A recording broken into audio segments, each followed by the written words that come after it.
Hi Nithya. Good morning. Hi friends, எல்லாருக்கும் நவராத்திரி நல்வாழ்த்துக்கள். Happy அந்த 9 நாளும் கொண்டாடுங்க.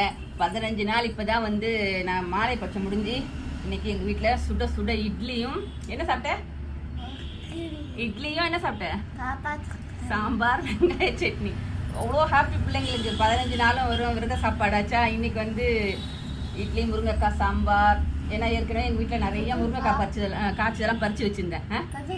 கத்திரிக்காய் முருங்கைக்காய் போட்டு சாம்பார் வெங்காய சட்னி சாப்பிட்டுல ஹாப்பியா? ஆஹா. இன்னைக்கு வந்து வளர் சுரேஷ் அவங்களுக்கு வந்து பர்த்டே விஷ் பண்ண சொல்லியிருந்தாங்க. ஹாப்பி பர்த்டே வளர் சுரேஷ். ரொம்ப ஹாப்பியாக இருக்கோம் நாங்கள். சொல்லு ஹாப்பி. உனக்கு February 12. ஹாப்பி பர்த்டே சொல்லு ஆண்டி. வளர் சுரேஷ் லாஸ்ட் இயர் கூட நாங்கள் விஷ் பண்ண ஞாபகம் இருக்கு. அதுமாதிரி வெட்டிங் டேக்கும் நாங்கள் விஷ் பண்ண ஞாபகம் இருக்கு. நித்யஸ்ரீ இல்லை? ஹாப்பியாக இருங்க. இந்த நவராத்திரி 9 நாளும் சக்திகளோட ராஜ்யம்.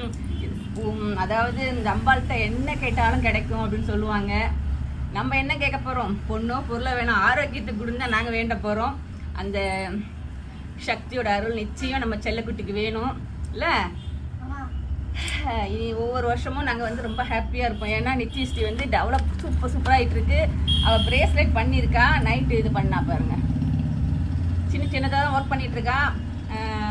ரொம்ப எனக்கு சந்தோஷம். அதனால தான் சரி ஏதோ ஒன்று கற்றுக்கிட்டோம், அவ்வளோதான். சின்ன சின்ன விஷயங்களில் வந்து அவளுக்கு வந்து ஒரு ஆர்வம் வரணும். அதுக்காக தான் புதுசாக இந்த ஒரு ஓகே லைனாக இருக்குதா. இது போட்டோடனே ஒரு அழகாக இருக்கு பாருங்க. கட்ட சூப்பராக இருக்கு. ஓகேவா? பாய் சொல்லு. பாய். ஹாப்பி. நிச்சயிச்சு பொட்டு வைக்கலப்ப. பொட்டு வச்சுக்கிட்டு ரொம்ப ஹாப்பியாக இன்னைக்கு எக்ஸாம். அப்புறம் லீவு. அப்புறம் ஊருக்கு. ஒரு வாரமாக இதே தான் சொல்லிட்டு இருக்கா. ஊருக்கு போகணும், அதை பண்ணணும், இதை பண்ணணும்னு. அப்பா செல்ல குட்டி. சரி ஓகே பாய் சொல்லு. எல்லாரும் பார்க்குறாங்கல்ல. பாய். இடுப்புல வச்சுக்கணுமா அவளுக்கு? அங்கே பாருங்க.